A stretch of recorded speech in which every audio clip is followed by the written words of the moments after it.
அங்கே ஜிஹெச்சில் வந்து முறையான ட்ரீட்மெண்ட் போகணும். 10 மணிக்கு மேலே டாக்டர்கள் வர்றாங்க. அங்கே போகிறவங்க பூரா பெருமை இல்லாத ஏழை மக்கள் தான் போய்கிட்டு இருக்காங்க. அங்கே முறையான ட்ரீட்மெண்ட் பார்க்குறதுக்கு அங்கே போதுமான மருத்துவர்கள் கிடையாது. இதை போய் நான் கேட்டு அவர் ராமச்சந்திரன் ஒருத்தர் இருக்காரு, அதை போய் ப்ரெஷர் பண்ணலாம். அவர் கேட்டாங்க, அவர் என்ன சொல்றாரு, விடுங்க பேசிக்கலாம் அப்படின்னு சொல்லி அப்படியே அவர் தட்டி கழிச்சுட்டு போயிட்டார். இப்போ கூட ஹெல்த் எக்ஸ்பர்ட் ரவிச்சந்திரன் ஒருத்தர் வந்திருக்காரு. அவருக்கு கூப்பிட்டா அவர் வந்து அவங்க வீட்டுக்காரமான கொடுத்து அவர் பேச சொல்றாரு. அப்போ இது என்னன்னாக்கா அங்கே வந்து சுகாதாரத்தில் நிறைய அண்ணன் சொன்ன மாதிரி அங்கே கோழி கழிவு கொண்டுறாங்க. பள்ளிக்கூடத்தில் வந்து அந்த ரோட்டில் யாருமே போக முடியாது. பொதுமக்கள் போனாலே வந்து பயங்கரமான வியாதிகள் வந்த மாதிரி இருக்கு. அதை வந்து அவர் ஹெல்த் இன்ஸ்பெக்டர் நடவடிக்கை எடுக்க மாட்டேங்கிறார். அப்படியே அவங்க வந்தாலும் அந்த சம்பந்தப்பட்ட கடையோ அல்லது ஏதாவது நிறுவனத்தில் ஏதோ அவங்க கைவிட்ட வாங்கிட்டு அவங்க அப்படி போயிடுறாங்க. அவங்க மேலே நடவடிக்கை எடுக்கணும். ஏன்னா அவங்க இந்த கூட்டத்துக்கு நாங்கள் சொல்லி அப்போ வந்து ஒரு பஞ்சாயத்து போர்டு தலைவர் சரியில்லை, ஒரு செயலாளர் சரியில்லைன்னு அவங்க மேலே நம்ம தனிமனித விமர்சனம் வைக்கிறது கூட இப்போ உங்களை நாங்கள் தகவல் சொல்லணும், அந்த டிபார்ட்மெண்ட் நடவடிக்கை எடுக்கணும். அப்போ நடவடிக்கை எடுக்காம இருந்தாக்க அப்போ என்ன பண்ண முடியும்? அது எல்லாம் அதை நாங்கள் முறையாக உங்களுக்கு வெளியே கொடுத்துருவோம்.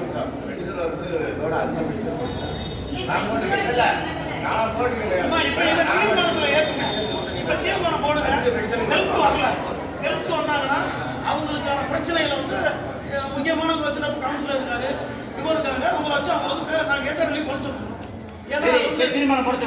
அதுதான் அதுவும் அடுத்து வந்து இந்த வணிக வளாகம் மட்டும் அங்கே இருக்கிற பயனாளிகளுக்கு வாடகை கொடுத்துருக்கீங்களா இல்லை ரோட்டை ஆக்கிரமிப்பு பண்ண சொல்லி எதுவும் ஆர்டர் போட்டிருக்கீங்களா? எனக்கு அது கொஞ்சம் விவரம் தெரியலை எனக்கு. அதனால வந்து அதனுடைய விவரம் எனக்கு இல்லைங்கம்மா. அங்கே போட்டிருக்க யாருக்கும் வணிக வளாகத்தில் கடை நடத்தல, ரோட்டில் தான் நடத்திக்கிட்டு இருக்காங்க. இதில் வந்து